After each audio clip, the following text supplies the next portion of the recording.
Meaning of Hooray Henry. Hooray Henry. Hooray Henry.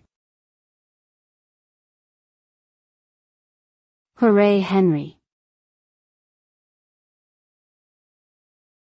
Hooray Henry.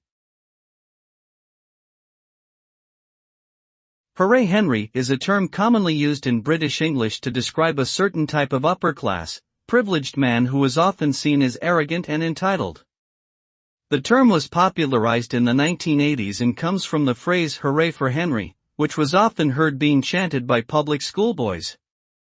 The stereotype typically includes characteristics such as an obsession with fashion, heavy drinking, and an aversion to work.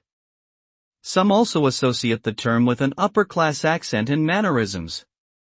Overall, the characterization is one of privilege and unearned entitlement.